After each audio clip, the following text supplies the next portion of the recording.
Hello friends, कैसे हैं आप सब लोग। आज मैं आप लोगों के लिए एक और वीडियो लेके आई हूँ जिसमें हम बात करेंगे रीजनिंग की। ठीक है, रीजनिंग के एनालॉगी यानी कि सिमिलैरिटी हम कह सकते हैं। ठीक है, अगर हिंदी में एनालॉगी को बोलें तो सादृश्यता या समानता हम कह सकते हैं इसे। ठीक है, उसके शॉर्टकट ट्रिक्स और एक ऐसी स्ट्रेटजी, ठीक है, कि कैसे हम इन एनालॉगी के क्वेश्चंस को सॉल्व कर सकते हैं विद इन द सेकेंड में। ठीक है फ्रेंड्स, कि किस तरीके से हमें लॉजिक्स लगाने हैं।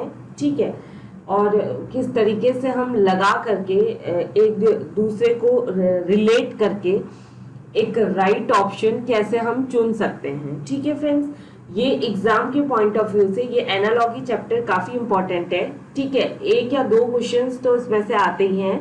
अगर आपने इस चैप्टर को, एनालॉगी को बहुत अच्छे से अगर स्टडी कर लिया तो ये समझ लीजिए 2 मार्क्स आपके कहीं नहीं गए।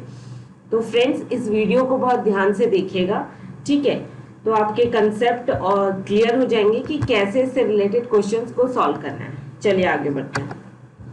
सबसे पहले हम ये जान लेते हैं कि एनालॉगी क्या होती है। ठीक है, एनालॉगी यानी कि सदस्यता, ठीक है, या हम उसे समानता भी कह सकते हैं। ठीक है, तो इसका क्या अर्थ है, एनालॉगी का अर्थ क्या है कि एक समान गुण या एक समानता को प्रदर्शित करना किसी वस्तु या शब्द या अंक या प्रक्रिया के किसी अन्य वस्तु या शब्द या अंक या प्रक्रिया से गुण, रूप, आकार, प्रकार, लक्षण इत्यादि में से किसी भी प्रकार से निहित या प्रदर्शित को समानता, ठीक है, हम ये कह सकते हैं सह संबंध या सादृश्यता या एनालॉगी कहा जाता है। ठीक है, एनालॉगी का मतलब क्या है कि आपको एक क्वेश्चन दे दिया जाएगा और 4 ऑप्शंस दिए जाएंगे। ठीक है, इसमें आपको ये देखना होगा कि क्वेश्चंस में आपको 2 वर्ड दे दिए जाएंगे जिसमें कि वो दोनों वर्ड्स किसी ना किसी एक पॉइंट पर एक दूसरे से रिलेट कर रहे होंगे, चाहे वो यानी कि उन दोनों के बीच में कोई ना कोई कॉमन एक गुण हम कह सकते हैं, एक कॉमन इक्वालिटी जरूर होगी। ठीक है, कि जिसमें कि वो किस चीज से रिलेट कर रहे हैं, चाहे उसके हम ये बोल सकते हैं कि उसके वर्ड से, पॉइंट से या ऑब्जेक्ट से या प्रॉपर्टी से, लुक वाइज, शेप, साइज या टाइप, करेक्टर, किसी भी चीज से वो रिलेट कर रहे होंगे। आपको उस रिलेशंस को पता करना है और देन उसी ही लॉजिक को, उस सेम लॉजिक को आपको अपने आंसर्स में लगाना है। तो इट्स वेरी सिंपल। अगर आप इस टॉपिक को, इस चैप्टर को अगर अच्छे से पढ़ते हैं तो आपका एक बार कंसेप्ट क्लियर हो जाए तो आप इजिली इसके क्वेश्चंस को सॉल्व कर सकते हैं। इट्स नॉट अ टफ, ठीक है, ये कोई टफ नहीं है, आप इजिली इसको सीख सकते हैं। बस आपको उस क्वेश्चंस में जो आपको वर्ड्स दिए जाएंगे उनके बीच के रिलेशंस को समझना आना चाहिए।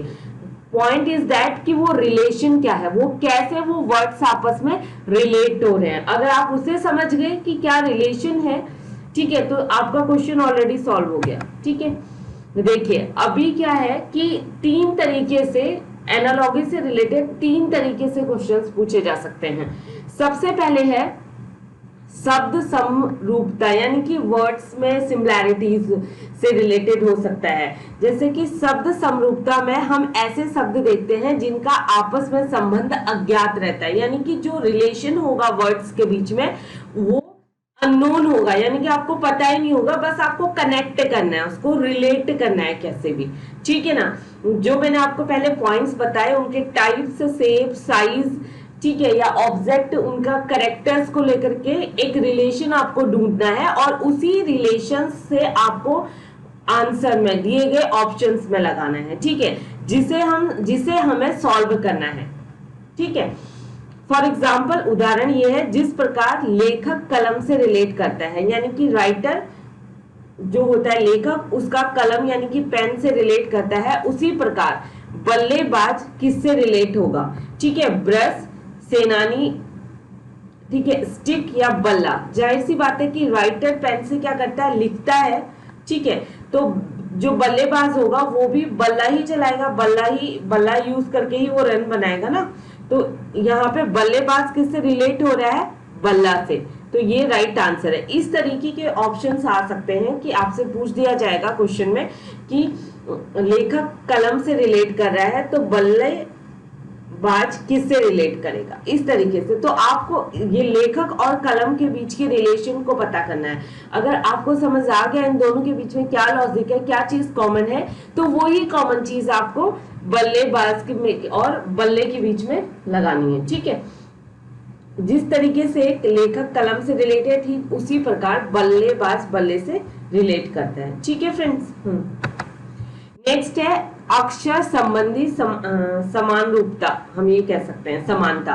ठीक है, इसमें क्या होगा कि आपको इंग्लिश के अल्फाबेट्स के दे दिए जाएंगे। ठीक है, इंग्लिश के अल्फाबेट के रूप में आपसे क्वेश्चंस पूछे जा सकते हैं। इट में भी पॉसिबल कि वो थोड़ा कंफ्यूजिंग हो सकता है, लेकिन आपको ध्यानपूर्वक उसे देखना है, समझने की जरूरत है, उसको कंसिडर करना है। ठीक है, कि इसमें कैसे लगा है, क्या कनेक्शन है इनके बीच में, क्या लॉजिक यूज हो रहा है, क्या रिलेशन है, एंड देन उसके बाद आपको ऑप्शन सॉल्व करने हैं। फॉर एग्जाम्पल ये देखिए ACBD। ठीक है, अब इसका और इसका क्या कनेक्शन है, हमें ये ढूंढना है। ठीक है, देखिए A, अगर हम A की बात करें तो A और E के बीच में, जैसे फॉर एग्जाम्पल A, ठीक है, B, C, D और E, यहां पे मैंने लिख दिया। ठीक है, तो A और E के बीच में कितने वर्ड्स हैं, 3 वर्ड्स हैं। सेम F आ गया। ठीक है, तो C और F के बीच में कितने वर्ड्स हैं, 2। ठीक है,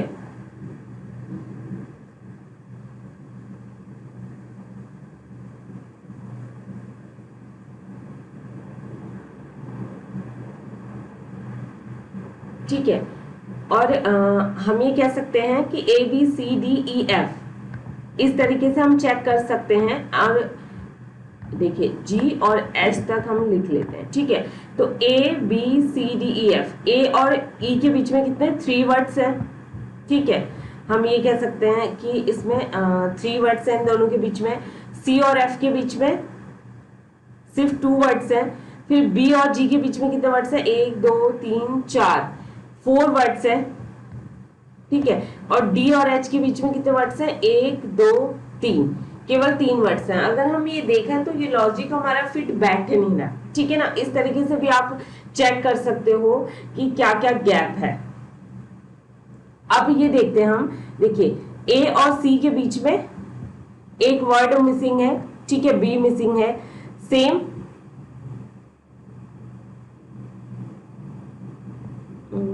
जस्ट वेट। हाँ,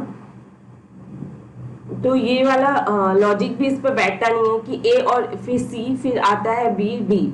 तो यानी कि पहले इसने यूज करा, अगर हम इसके थ्रू जाएं कि A C और उसके बाद B D, इस तरीके से अगर हम लिखें तो ये नहीं बैठ रहा है। E F G H, ये सीक्वेंस ठीक है, तो हम ये लॉजिक भी हमारा नहीं बैठता है। ठीक है, तो हमें क्या करना है, अब इसमें जिस प्रकार A C B D में एक अक्षर को स्किप कर दिया गया है और उसके बाद E F G H में लगातार कोई बिना स्किप किए हुए आया है, तो उसी प्रकार, ठीक है, हमें भी Q P O P Q R के बाद, ठीक है, देखिए A B C D E F G H I, ठीक है, J, ठीक है, यहां से देखते हैं हम O P N Q और R। देखिए यहाँ पे A के बाद C और फिर B D, तो हम ये कह सकते हैं कि O के बाद उसने क्या करा, Q एंड देन P और R, बिल्कुल सेम सीक्वेंस है जैसा A C B D का है। ठीक है, O P Q R होता है नॉर्मली, लेकिन यहाँ पे क्या है, O के बाद Q और फिर P R, जैसे A के बाद C था और B और D था। ठीक है गाइस, तो ये वाला सीक्वेंस बिल्कुल डिट्टो ऐसा है। और बाकी का सीक्वेंस क्या है, R के बाद क्या होता है, S T U and V। ठीक है, तो सेम यहाँ पे भी आया कि A B C D के बाद E F G H आया, तो जाहिर सी बात है R के बाद क्या था, S T U V, तो राइट आंसर क्या होगा, सॉरी ये वाला S T U V। ठीक है, तो इस तरीके से वन बाय वन आपको लॉजिक्स लगाने होंगे और रिलेशंस ढूंढना होगा। इसलिए मैंने 2-3 तरीके से सॉल्व करके आपको दिखा दिया है कि आप इस तरीके से सॉल्व कर सकते हो। ठीक है, थर्ड है संख्या संबंधी समानता, हम ये कह सकते हैं, या सादृश्यता। ठीक है, रीजनिंग एनालॉजी में मुख्य 3 प्रकार के प्रश्न पूछे जाते हैं। ये क्या है, संख्या संबंधी यानी कि नंबर्स को लेकर के। ठीक है, तीसरे में नंबर्स आता है। पहला मैंने आपको बता दिया वर्ड टू वर्ड, ठीक है, वर्ड से। दूसरा मैंने बता दिया आपको अल्फाबेट रिलेटेड। तीसरा है नंबर से रिलेटेड। मेनली इन तीनों में से ही क्वेश्चंस पूछे जाते हैं। ठीक है, नंबर है देखिए 12, 30 और 20 के बाद हमें बताना है, यानी कि हमें ये बताना है कि 12 और 30 के बीच में क्या रिलेशन है। ठीक है, अगर हम 12 को, सबसे पहले हम ये देखेंगे कि 12 को हम कैसे सॉल्व कर सकते हैं। देखिए मैंने यहाँ पे सॉल्व करके भी दिखाया, 3 × 3 प्लस 3। ठीक है, तो हम यहाँ पे क्या करेंगे, 12 यानी कि 3 × 3 कितना होता है 9, एंड 9 + 3 करेंगे तो 12 आ गया। अब 30 यानी कि हमने यहाँ पे क्या किया कि तीनों एक ही, एक तो ये ऑड नंबर्स यूज हो रहे हैं यहाँ पर। ठीक है, ऑड नंबर है और यहाँ पर भी ऑड नंबर आएगा, यानी कि 5 आ रहा है, और केवल एक ही डिजिट यहाँ पे, मतलब एक ही नंबर यूज हो रहा है। ठीक है, सेम इज 5 × 5 यानी कि 25, एंड 25 + 5 इट्स 30। तो ये 3 और 5 के बीच में कितना 2 का डिफरेंस है, तो ये 2 का डिफरेंस यानी कि ये हमारा लॉजिक है, ये रिलेट करेगा। तो सेम चीज देखिए, 4 × 4 प्लस 4 यानी कि 4 4 जा 16 होता है, 16 हो गया, प्लस 4 इट्स 20, एंड 6 6 इट्स 36। ठीक है, sorry 36 and plus 6 is equal to 42। ठीक है, तो ये राइट आंसर हो गया, यानी कि 4 और 6 के बीच का डिफरेंस भी क्या है, दोनों है 2 है, और दोनों क्या है इवन डिजिट है, और ऊपर के क्या है ऑड डिजिट्स हैं। तो इस तरीके से आपको लॉजिक्स ढूंढने होंगे। ठीक है, चलिए आगे बढ़ते हैं, अब क्वेश्चंस करते हैं। ठीक है, पत्तियां और सरसराहट, यानी कि जो सरसराहट की आवाज होती है वो पत्तियों के द्वारा क्रिएट होती है। जब हवा चलती है तो पत्तियां हिलती हैं तो एक रस्टल साउंड आता है, यानी कि सरसराहट की आवाज आती है। सेम इज द किसमें होगा, बारिश, जिंगल, टायर्स, छनछनाना, या बादल, थंडर, हिमपात, बूंदाबांदी। तो राइट आंसर क्या है, बादल, थंडर, यानी कि थंडर की आवाज तब आती है जब बादल यानी कि गड़गने की आवाज आती है। आपने सुना होगा जब बादल आपस में टकराते हैं तो एक बिजली चमकती है, राइट। तो उसको क्या कहते हैं, वो थंडर होता है। ठीक है, तो जब वो किससे क्रिएट होता है, बादल से। ठीक है, शैवाल विज्ञान एंड शैवाल। ठीक है, शैवाल विज्ञान और शैवाल यानी कि स्टडी ऑफ एल्गी, एल्गी की स्टडी को यानी कि शैवाल की स्टडी को ही हम शैवाल विज्ञान कहते हैं। तो सेम इसमें क्या होगा कि स्त्राव प्रकरण उभयचर, सेलेनोग्राफी स्त्राव, रक्त विज्ञान रक्त, और एंटोमोलॉजी मिट्टी नहीं। तो राइट आंसर है रक्त विज्ञान, यानी कि स्टडी ऑफ ब्लड को हम क्या कहेंगे, हिमेटोलॉजी। ठीक है, रक्त की स्टडी को रक्त विज्ञान कहेंगे। ठीक है, तो यहाँ पे क्या रिलेशन था, यानी कि शैवाल की जब स्टडी करते हैं तो उसको शैवाल विज्ञान कहते हैं, रक्त की स्टडी करते हैं तो रक्त विज्ञान कहेंगे। ठीक है, अब ये देखिए यहाँ पे थर्ड है जो कि आपका, ये तो थे वर्ड बाय वर्ड के। ठीक है, अब थर्ड है अल्फाबेट से रिलेटेड। ठीक है, MSTY, इन दोनों के बीच में रिलेशन ढूंढना है, NRUX। ठीक है, तो हम ये देख सकते हैं इसमें कि MS, देखिए अगर आप रिलेशंस के थ्रू जाएंगे तो देखिए M में अगर हम +1 करते हैं तो क्या आएगा N, और S में से हम -1 करते हैं तो R, एंड T में हम +1 करते हैं U, और Y से हम -1 करते हैं तो X। तो सेम सिचुएशन यहाँ पे भी होगी। ठीक है, प्लस माइनस, +1 और -1 ये सीरीज है। अगर आप K में +1 करोगे तो L, और अगर j से -1 करोगे तो क्या आ जाएगा i, ठीक है। और d में +1 करोगे तो क्या आ जाएगा e, ठीक है। और d से -1 करोगे तो क्या आ जाएगा c। तो राइट आंसर क्या हो जाएगा LIEC, ठीक है। अब है पंजाब, भंगड़ा और गुजरात, यानी कि पंजाब का जो लोक नृत्य है उसको क्या बोलते हैं भांगड़ा, ठीक है। तो गुजरात का भी लोक नृत्य हमें ढूंढना है, तो गुजरात का लोक नृत्य क्या होगा गरबा, गुजराती लोग गरबा करते हैं। तो यही रिलेशंस, यही लॉजिक्स लगाने हैं, ठीक है ना। तो हम ये बोल सकते हैं कि भांगड़ा जो कि डांस फॉर्म है पंजाब का, गरबा जो कि एक डांस फॉर्म है गुजरात की, ठीक है। अब नेक्स्ट है कमजोर दुर्बल, यानी कि कमजोर और दुर्बल दोनों क्या है सिमिलर हैं, यानी कि कमजोर को हम दुर्बल भी कह सकते हैं। तो बड़ा, मजबूत तो हम कहेंगे नहीं उसे, महत्वहीन भी नहीं कहेंगे, नन्हा भी नहीं कहेंगे, हम क्या कहेंगे प्रचंड। प्रचंड का मतलब भी बड़ा ही होता है ना, सिमिलर वर्ड्स हैं। जैसे कि वीक एंड फीबल, यानी कि वीक कमजोर हो गया, एंड फीबल यानी कि दुर्बल। वैसे ही लार्ज यानी कि बड़ा का प्रचंड, सिमिलर वर्ड्स हैं, ठीक है। नेक्स्ट है 29,148, ठीक है। तो हमें इसमें ये ढूंढना है, ये नंबर सिस्टम का आ गया, यानी कि 29 का अगर हम स्क्वायर करते हैं तो क्या होता है 841, जो कि मैंने यहाँ पे मेंशन किया हुआ है। अगर हम इस 841 को उल्टा कर दें, रिवर्स ऑर्डर में लिखें, या हम ये बोल सकते हैं बढ़ते हुए क्रम में लिखें, तो यानी कि 148 ऐसा करेंगे तो हमारा आंसर क्या है 148। एंड सेम लॉजिक्स हमें अप्लाई करना है 49 पे। अगर हम 49 का स्क्वायर करते हैं तो हमारा कितना आता है 2401।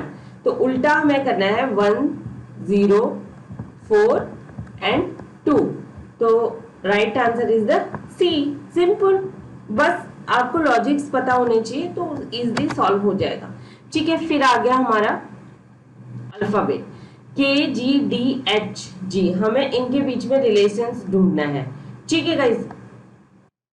तो K और F के बीच में अगर हम रिलेशंस ढूंढने लगे, ठीक है, तो K F ये है एंड K, यानी कि इनके बीच में कितने 4 वर्ड्स हैं, यानी कि अगर K में से मैं -5 करती हूं तो मेरा F आता है, ठीक है। सेम इज द G में अगर मैं +4 करती हूं, ठीक है, या सॉरी अगर हम इसके थ्रू ना जाएं, ये कुछ लॉजिक्स बैठ नहीं रहा है, ठीक है। अगर हम नेक्स्ट देखते हैं, दूसरा ट्राई करते हैं। K और G के बीच में डिफरेंस देखिए, ठीक है, 1 2 3 1 2 3 4 5। अगर K में मैं +5 करती हूँ, सॉरी -5 करती हूँ तो क्या आता है G, और G में मैं +4 करती हूँ, ठीक है। नो, इसमें भी नहीं बैठ रहा है, ठीक है, ये डिफरेंस बैठ नहीं रहा है।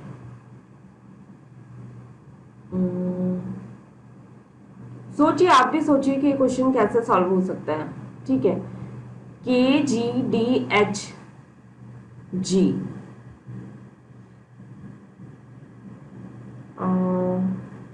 देखिए अगर मैं K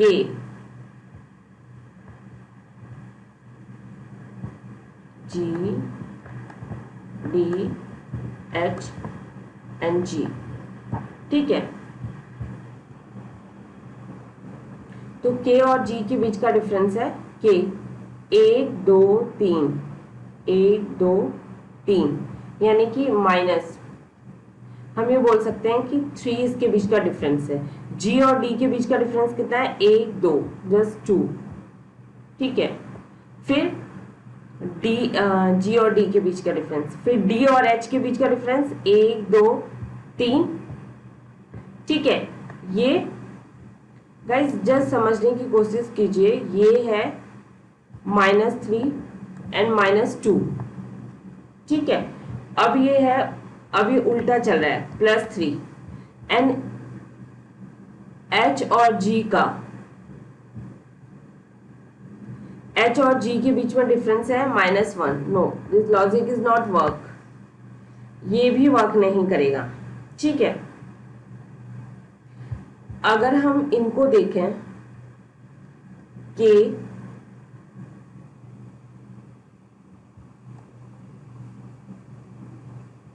या ये हो सकता है कि K के बाद L, no,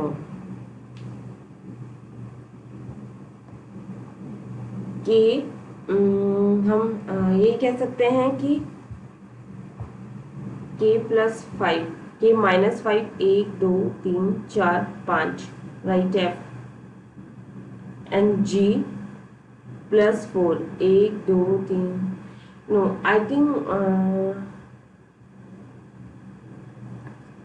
friends, I think there is some question में कुछ इशू है, ये there is some problem in question, ये या तो टाइपिंग मिस्टेक है, ठीक है, बिकॉज इसका लॉजिक ठीक से बैठ नहीं रहा है कि F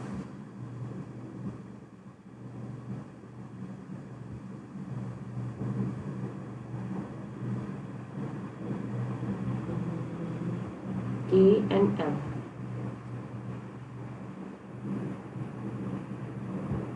I think there is some question mistakes। चलिए आगे बढ़ते हैं, नेक्स्ट क्वेश्चन। जिस प्रकार स्वादिष्ट का संबंध स्वाद से है, उसी प्रकार सुरीला का संबंध किससे है? ये RRB 2002 में आया, ठीक है। स्वादिष्ट का संबंध स्वाद से है, ठीक है, यानी कि खाना, स्वादिष्ट खाना, यानी कि इट्स रिलेटेड टू स्वाद, अच्छा लगता है स्वाद। तो सुरीला का संबंध किससे है? जाहिर सी बात है आवाज से ही होगा, ठीक है, गाना गाते हैं तो वो सुरीला होता है। जिस प्रकार रक्त का संबंध हृदय से है, हृदय से, उसी प्रकार वायु का संबंध किससे है? ठीक है, अगर हमारे रक्त का संबंध, तो वायु का संबंध जाहिर सी बात है हमारे फेफड़ों से है, क्योंकि हम सांस फेफड़ों से ही लेते हैं, ठीक है, हाँ, नाक से नहीं है। इट्स अ कंफ्यूजिंग कि श्वास लेना या नाक से नहीं है, फेफड़ों से, ठीक है। जिस प्रकार कली का संबंध फूल से है, यानी कि कली, पहले कली आती है, उसके बाद वो बड़ा होके फूल बन जाता है, उसी प्रकार छोटे पौधे का संबंध किससे है? जाहिर सी बात है छोटा पौधा बड़ा होके पौधा ही बनता है, ठीक है, तो उससे संबंध है। फ्रेंड्स, आज के लिए बस इतना ही। उम्मीद करती हूँ आपको मेरे वीडियोस पसंद आ रहे होंगे। अगर आपको अच्छे लग रहे हैं तो प्लीज लाइक कीजिए, शेयर कीजिए और सब्सक्राइब जरूर करें। And stay home, stay safe, good luck, bye bye, thank you.